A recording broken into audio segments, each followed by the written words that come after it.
Welcome to Luca and Miguel. Enjoy the video. In this video, I will explain how to make a Tally TDL file. TDL, or Tally Definition Language, is a powerful tool for customizing your Tally Prime experience. It allows you to extend and modify the software's default behavior, adding new features or altering existing ones. This can significantly enhance your reporting capabilities and streamline data entry processes, making your accounting tasks more efficient and tailored to your specific business needs. We'll cover the essential steps to get you started. To begin, open a simple text editor like Notepad and save your file with a .tdl extension. A TDL file is essentially a collection of definitions, such as reports, forms, parts, and fields. Each definition starts with a hash symbol followed by its type, like hash report. Within these definitions, you'll use objects and collections to structure your customizations. Understanding this basic framework is crucial for building any functional TDL solution.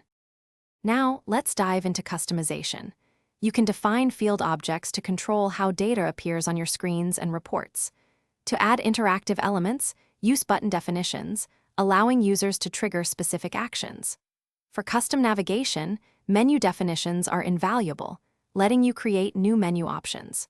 Remember, variables are key for storing and manipulating data dynamically within your TDL code, enabling more complex and powerful customizations.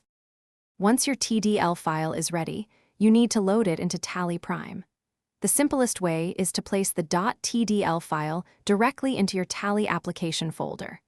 Alternatively, you can specify the file's path within Tally's F12 configuration settings under TDL and add-on features. After loading, ensure you enable the add-on. Always test your new customizations rigorously to confirm they function as intended and integrate seamlessly with your existing Tally setup. Thanks for watching and please subscribe. It's the best investment you'll ever make.